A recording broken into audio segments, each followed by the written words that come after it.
You know that sound by now, and it means it's time for Cuyahoga's Most Wanted. Every Thursday, we team up with Crime Stoppers of Cuyahoga County and the Cuyahoga County Sheriff's Department to feature fugitives that are out there on our street right now when they need to be in a courtroom. Let's welcome in, as we always do, Detective Red Dyer with the Cuyahoga County Sheriff's Department. Detective, how are you this morning?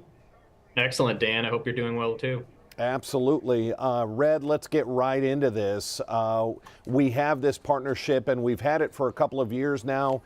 Took a pause for COVID, had it a couple of years before that. The reason we do this is because we know it works. Explain why you partner with Channel 19.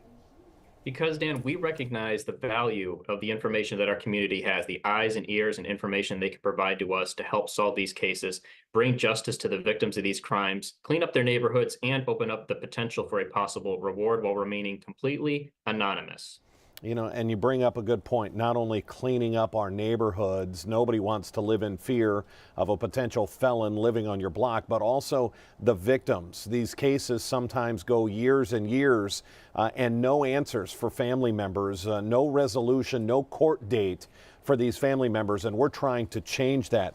Red, unfortunately, some of the cases we feature are the worst in humanity, and that is the case with our first fugitive out there, Demetrius Caffee. Although he's known to be in the Akron area, this is a crime committed here in Northeast Ohio. Walk us through the case of Demetrius Caffee. Well, Dan, Demetrius Caffey entered the home of a known associate in May of this year and shot the victim multiple times, killing them. He then fled the scene prior to police arrival. He actually has a criminal history dating back to 2018 to include domestic violence and unlawful restraint. He should be considered armed and extremely dangerous, Dan. Not somebody we want on our street. So if anyone has any information that leads to the arrest of Mr. Demetrius Caffey, you can be making your community a little safer. He's approximately 5'9" and 140 pounds and was last known to be staying in the 11,000 block of Tarson Terrace in the city of Akron. So this is an individual that has ties to both Akron and Cleveland and Cuyahoga County. He could be anywhere in between.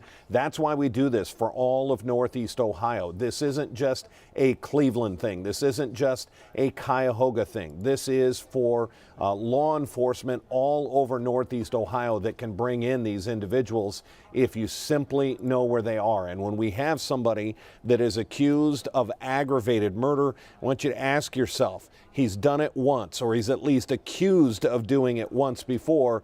What's to stop him from doing it again? Another look at Demetrius Caffey. Red, let's move on to our next case. We see weapons of all kinds here on Crime Stoppers Cuyahoga's Most Wanted. We've seen obviously guns and bottles. We've even seen a frying pan used as a weapon.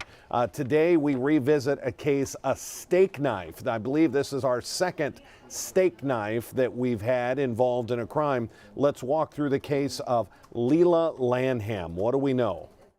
Well, Dan, as you stated, we do often see knives, unfortunately, used in these types of crimes, very dangerous and scary situations. In March of 2023, Miss Lanham actually pled guilty to aggravated assault. According to reports in 2022, she stabbed the victim with a steak knife not once, but twice in the right arm, which required multiple stitches.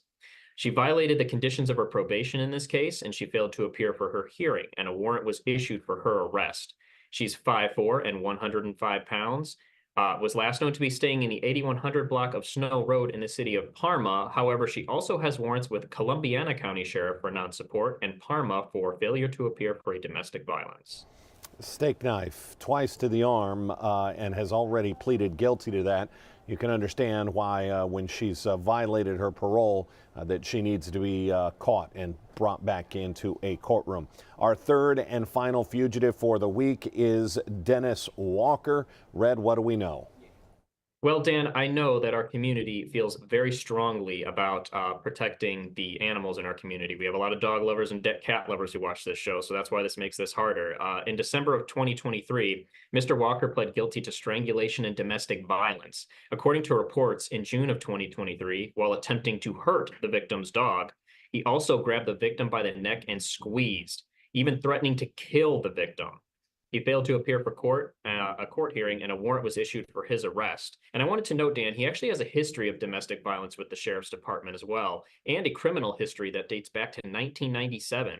For example, in 2008, he pled guilty to attempted domestic violence and criminal damaging. And if you can believe this, according to reports in that case, he and the victim were in a verbal dispute where he blamed the victim for having a domestic violence warrant for his arrest, and he began punching the victim in the head and face, leaving them with multiple bruises. Unbelievable. Mr. Walker is 5'9" and 170 pounds, and was last known to be staying in the 3600 block of East 108th Street in the city of Cleveland. So this is where our viewers come in, and if you're watching this on social media, any of our platforms, and you can share this video, you may not know one of these individuals, but somebody in your community may. And we all understand, look, you don't want to have your name involved. You don't want one of these fugitives to know it was you that made the call. That's why Crime Stoppers works.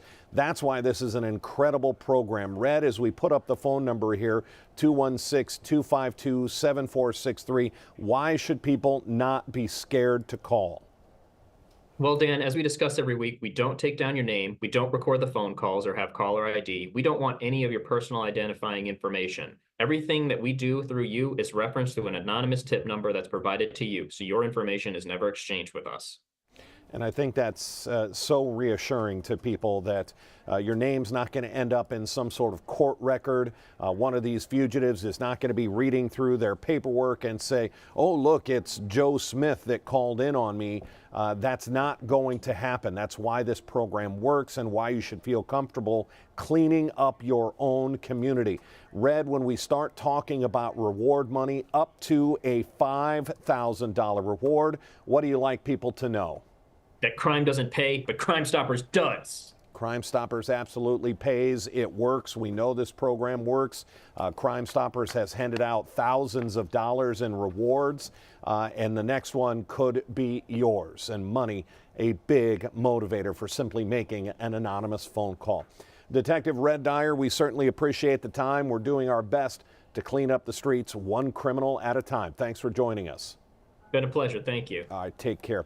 That's going to wrap it up for Cuyahoga's Most Wanted. Next week, unfortunately, yes, we'll be off, but the week after that, we know there will be more fugitives to feature. Until then, I'm Dan DeRose with 19 News, and this has been Cuyahoga's Most Wanted. 19 News is everywhere.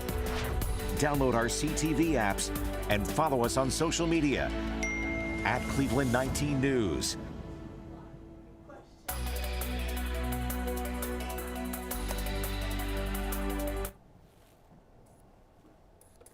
All righty, sorry for being in a little bit of a rush. We've got a couple of news conferences coming up we've got to get to. Patricia, Red, we'll see you in 2 weeks. Patricia, enjoy your time off. Thanks. See you, Red. Bye.